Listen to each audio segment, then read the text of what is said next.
번째 발표로는 문신용 염료 제품 안전관리 현황이라는 주제로 환경부의 화학제품관리과에 계신 김종민 사무관님께서 발표해 주시겠습니다. 앞으로 모시겠습니다.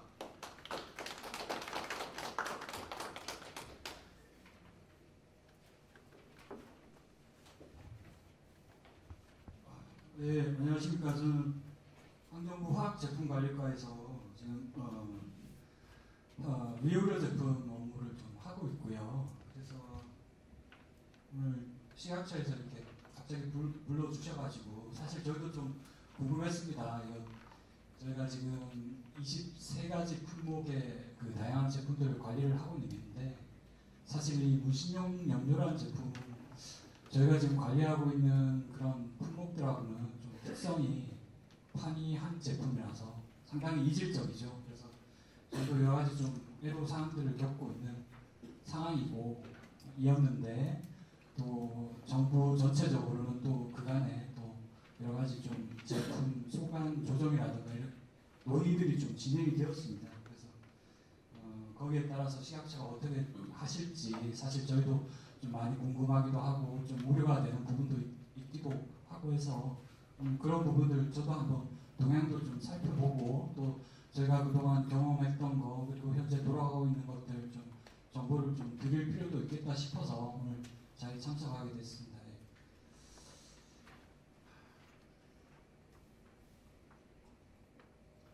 네, 먼저 이게 뭐 현황이라고 하니까 사실 뭐 내용이 그렇게 많지는 않은데요.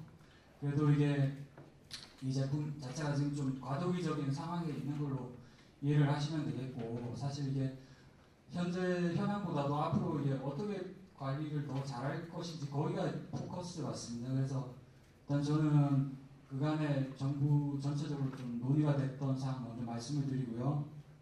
그 다음에 현재 환경부가 이 제품을 어떻게 관리하고 있는지 좀 간단하게 설명을 드리고, 세 번째로 앞으로 식약처에서 관리를 하실 때 이런 부분들은 좀 참고를 하셨으면 좋겠다라고 제가 나름대로 좀 생각했던 것 좀 정리했습니다. 네, 먼저 이게 저희 작년 2016년 말에 관계부처 합동으로 생활학 제품 안전관리 대책을 수립을 했고요. 그래서 저희가 지금 저희 국가 전체적으로 이런 제품들을 부처별로 나눠서 이렇게 관리를 하는 그런 체계다 보니까 좀 뭐 부처 소관 범위에 해당하지 않는다거나 또 좀 해당 여부가 불분명해서 좀 관리가 방치되는 이런 부분들이 있어서는 안 되기 때문에 그런 부분들을 관리 사각을 없애기 위해서 좀 원칙을 정해서 소관 부처를 좀 조정을 그렇게 좀 했습니다. 그래서 보시는 것처럼 인체 식품에 직접 적용되는 제품과 그 원료 물질들은 식약처가 통합 관리하시는 걸로, 그리고 환경부 같은 경우에는 가습기 살균제 같은 살생물 제품과 기타 화학물질 유출 가능성이 높은 제품들을 통합적으로 관리를 하는 걸로 그렇게 정해졌고요. 그리고 여기에 지금 아까 말씀드렸다시피 현재 문신용 염료는 저희 화평법에 따른 위의료 제품으로 지정이 되어서 현재 안전표시기준 규제가 지금 적용이 되고 있습니다. 그리고 산업부 같은 경우에는 우리 흔히 말하는 공산품이죠. 그래서 고용 완제품을 관리를 하는 걸로 그렇게 좀 조정이 되었고요. 이 동대책에 따라서 문신용 염료 제품은 환경부에서 식약처로 이관하기로 그렇게 이미 조정이 된 상태입니다. 네, 요거는 그 참고인데요. 네. 참고입니다. 그래서 여기 보시면 뭐 지금 위의료 제품에 이제 무신용 염료가 들어가 있는 게 앞으로는 죄송합니다. 앞으로는 이제 식약처 쪽에서 이제 별도 이제 품목 분류를 하셔서 이제 관리하는 걸로 이렇게 이제 결정은 되는 상태입니다. 그 다음에 지금 환경부에서 어떻게 관리하고 있는지 간단히 말씀을 드리면요. 일단은 지금 저희 같은 경우에는 이게 저희가 그 최종 그 완제품에 대한 그 안전성을 확인하고 감시하는 제도라고 보시면 되고요. 현재 뭐 별도의 뭐 영업 인허가 이런 시스템은 들어와 있지 않는 상태입니다. 그래서 여기 보시면 환경부에서 이제 위해성 평가를 통해서 관리가 필요한 품목들을 이렇게 정하고요. 그리고 품목별로 안전 표시 기준을 마련하게 되어 있고 거기에 따라서 이제 사업자분들은 공인된 시험 검사 기관에다가 이 제품이 정해진 안전 기준에 적합한지 여부를 확인을 하시고 확인한 다음에 표시 기준에 맞게 그 라벨링을 하셔서 시장에 그 유통 판매하게끔 그렇게 되어 있습니다. 그리고 저희 환경부에서는 시중에 유통되는 제품들을 이제 수거해서 표본적으로 검사를 해보고 여러 가지 회수 명령이라던가 사후적인 조치를 내리는 그런 시스템이라고 이해를 하시면 됩니다. 그래서 현재 그래서 크게 안전 기준과 표시 기준이 있고요. 안전 기준 같은 경우에는 크게 세 가지인데요. 일단은 원천적으로 사용을 해서는 안 되는 물질, 그리고 뭐 사용은 가능하지만 일정 수준의 함량을 좀 준수를 하도록 그렇게 기준을 설정하고 있는 부분, 그리고 또 여러 가지 뭐 보존제라든가 이런 살생물 기능을 할 수 있는 물질들도 일부 들어갈 수가 있는데 그런 물질들에 대한 어떤 사용 가능한 것으로 목록을 제시하고 또 함량을 제한하는 뭐 그런 부분들이 있겠습니다. 그래서 지금 뭐 무신용 염료 같은 경우에는 지금 여기 그 표에서 보시는 것처럼 함량 제한 물질로서는 비소금 17종이 지금 걸려 있고요. 사용 제한 물질로서는 총 64종, 기타 이 어떤 제품의 무균성까지 지금 확인을 하도록 그렇게 되어 있고요. 요 지금 전체적인 요 물질의 어떤 규제 기준은 대부분 이 유럽 연합의 그 기준들을 좀 많이 참고한 것으로 이해를 하시면 될 것 같습니다. 그리고 표시 기준에 있어서는 이건 뭐 소비자를 위한 것이죠. 그래서 시험 검사 번호를 일종의 뭐 인증 번호라고도 볼 수 있습니다. 이걸 번호를 표시하도록 하고 있고요. 또 이따 함유 물질에 대한 표시, 또 뭐 사용성의 주의사항, 뭐 그 생산자 정보 이런 것들을 다 표시를 하게끔 하고 있고요. 다만 이제 이게 무신용 염료 같은 경우에는 사실 저희도 좀 화장품하고 좀 성격이 많이 비슷하지 않나 그렇게 생각을 해서 이 표시 기준 도입할 때부터 무신용 염료에 한해서는 이거는 전성분 표시가 돼야 된다 해서 지금 얘만 좀 특이하게 전성분을 표시하게끔 그렇게 되어 있습니다. 그리고 저희가 이제 사후적으로 유통 제품들에 대해서 감시하는 그런 체계가 있는데요. 이거는 저희가 이제 매년 실제로 시장에서 이제 돌아다니는 제품들을 구매 수거를 합니다. 그래서 저희가 정하고 있는 기준을 만족하고 있는지를 검사를 하고 있고요. 그래서 여기서 검사 기준에 적합하지 않은 제품들에 대해서는 저희들이 수시로 지금 보도 자료를 내고 있고 또 생산 수입하시는 제조자분들께는 또 회수 명령 처분이 나가고 있습니다. 그리고 또 저희 행정력만으로는 이 다양한 제품들을 다 커버를 할 수가 없는 그런 좀 부분들이 있어서 저희가 또 소비자 단체와 또 협력을 해서 별도의 시장 감시단을 운영하면서 또 상시적으로 뭐 오프라인뿐만 아니라 또 온라인이 또 더 혼탁하죠. 시장 질서가. 그러다 보니까 이런 부분들을 좀 상시적으로 감시할 수 있는 그런 체계를 지금 운영을 하고 있는 실정입니다. 예, 그 다음에 이제 사실 이게 어쨌든 이게 지하철로 넘어가서 이제 좀 더 잘 관리가 돼야 될 텐데요. 좀 몇 가지 정책적으로 고려돼야 될 사항이 아닌가 싶은 것들 좀 뽑아봤습니다. 첫 번째는 지금 라이프 스타일이 좀 많이 변화가 있는 것 같습니다. 그래서 이게 소비층이 지금 굉장히 다양화되고 있다.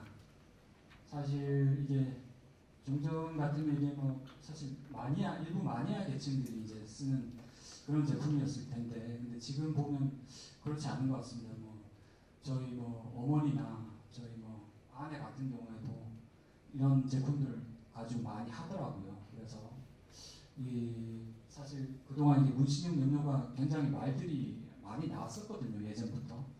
근데 뭐 어떻게 하다 보니까 지금 그게 좀 갈피를 제대로 못 잡고 지금 과도기적으로 지금 환경부에 지금 와 있는 상태인데, 근데 우리가 지금 여러 가지로 지금 국민들의 어떤 생활 패턴 자체가 지금 달라지고 있는 부분에 있어서는 이건 좀 한번 고려를 좀 해야 될 사안인 것 같습니다.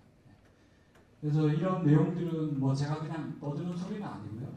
그 한국소비자원 같은 데서도 뭐 여러 가지 보고 문건들을 지금 생산을 하고 있습니다. 그래서 이런 어떤 생활 양상의 변화들을 우리가 쉽게 인지를 할 수 있는 것 같습니다. 그래서 어쨌든 이런 제품뿐만 아니라 여러 가지 시술 과정에서도 부작용이 있을 수 있는 거기 때문에 여기에 대한 어떤 안전 조치를 좀 수단을 더 강화하는 데 있어서 여러 가지 좀 아이디어가 필요하지 않나, 일단 이렇게 생각을 하고 있습니다. 그 다음에 두 번째는 소비자 안전과 규제보다는 어떤 균형의 문제인데요. 이게 아까 저기 김성남 대표님께서도 뭐 이런 부분 잘 지적을 해주신 것 같습니다. 그래서 이게 사실 그 물론 소비자 안전을 위해서 저희가 뭐 어떤 규제 강도를 뭐 높여가야 되는 건 사실이긴 한데, 또 저희가 또 너무 일방적으로 강하게 나가다가 이런 제품들이 아예 다 그냥 음지로 숨어버리면 그것도 어떤 전체적인 국민 보건이나 후생 이런 측면에서 바람직한 거는 아닌 것 같습니다. 그래서 정책을 하는 입장에서 이런 부분들이 좀 상당히 균형이 이루어져야 되는데, 사실 이해 관계자들마다 원하시는 바들의 어떤 격차가 너무나 크기 때문에 그건 상당히 좀 어려운 문제인 것 같기도 하고요. 그래서 일단은 지금 어쨌든 시약처에서 좀 여러 가지 뭐 조사나 연구 사업도 지금 하셔야 될 상황이니까 하실 때 있어서 어떤 해당 산업 전반의 실태를 좀 면밀하게 좀 살펴보셔야 되지 않냐, 그런 생각이 들고요. 그리고 필요하다면 일정 수준의 어떤 그 역량이나 의지를 갖춘 사업자만 시장에 좀 들어올 수 있게끔 그 업 인허가 체계를 좀 도입하는 방안도 좀 검토하실 필요가 있을 것 같습니다. 그 다음에 마지막으로 이거는 좀 산업적인 가치에 대한 판단인데요. 이게 뭐 뷰티 산업의 일부로서 좀 경제적 가치가 있다고 판단이 된다면, 다만 이거는 안전성 확보를 전제로 드리는 말씀입니다. 이 부분 오해는 없으셨으면 하고요. 그래서 이게 관리 품목을 분류하실 때 좀 그런 부분도 좀 고려가 필요하지 않냐.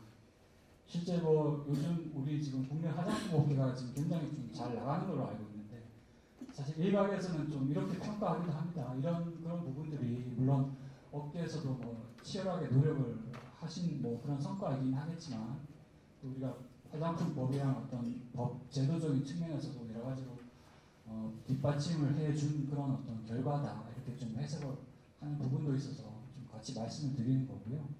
그래서 실제로 보면 뭐 최근에 그 스타일 난다 같은 데는 뭐 그 로레알사에 약 4천억 정도의 지금 매각이 된 걸로 좀 그렇게 알고 있습니다. 그래서 지금 여러 가지 이런 다양한 고려할 만한 점들이 있기 때문에 앞으로 이런 부분도 좀 제도 설계하시는 데 있어서 어떤 시사점도 좀 참고를 해주셨으면 합니다. 이건 그 마지막으로 좀 드리고 싶은 말씀인데요. 이게 사실 저희가 그 환경부가 이제 가습기 살균제 사건 터지면서 굉장히 좀 그 중간에서 좀 여러 가지로 좀 많이 힘들었던 측면들이 있습니다. 그런데 그런 부분들을 좀 차분히 좀 살펴볼 필요가 있고요. 그래서 이건 어떤 굉장히 큰 참사였죠. 그래서 그런 어떤 사회적인 그 부정의에 대한 어떤 공분이라고 뭐 흔히들 표현을 하는데요. 그런 어떤 분노 반응이 지금 당연히 있을 수밖에 없고요. 그 다음에 또 이 화학 물질의 어떤 위해성이라는 부분은 실체를 좀 진짜 단순히 명료하게 이렇게 파악하고 설명하기가 어려운 부분들이 많습니다. 뭐 살충제 계량 사건도 뭐 유사한 사건인 것 같고요. 그래서 지금 보시는 것처럼 저희가 이 어떤 안전 관리를 하려면 일단 그 물질의 독성을 알아야 되고요. 또 사용하는 과정에서 어떤 노출을 적정한 수준으로 이제 잘 통제를 해야만 이 어떤 위험을 줄일 수가 있는 부분인데, 사실 이제 이 독성을 이제 파악하는 부분들은 저희들이 이제 환경부가 이제 화평법이라든가 최근에 제정이 된 그 살생물제법에 따라서 이제 지금 막 시작을 하고 있는 단계입니다. 그래서 여러 가지 아직까지도 그런 과도기적인 상황에 있는 거기 때문에 아직도 좀 여러 가지로 어려운 점이 있다라는 부분이고요. 그리고 또 이건 또 어떤 리스크 커뮤니케이션 상에 있어서 여러 가지로 이런 그 불안과 공포를 좀 증폭시키는 그런 것들 좀 선호하는 경향성들이 우리 사회에 좀 적잖이 있는 것 같습니다. 그래서 이런 부분들은 이게 그냥 단순한 변수도 아니고요. 앞으로도 계속될 겁니다. 그래서 저희가 어떤 업계에서는 어떤 무너진 신뢰를 좀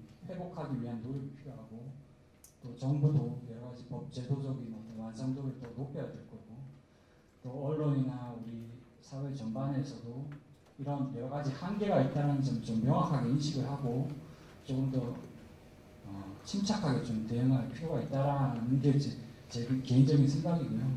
그런 것들을 위해서 우리 사회가 전반적으로 더 노력을 하고 좀 대화를 더 많이 해야 된다, 그런 점을 좀 말씀을 드리고 싶은 거고요. 끝으로 또 이렇게 무신형 염료를 또 더 이렇게 잘 관리하기 위해서 오늘같이 이렇게 좋은 자리 마련해 주시고 또 이렇게 여러 가지 바쁘실 텐데 이 자리 참석해 주신 우리 업계 관계자분들한테도 감사를 드립니다. 네, 고맙습니다.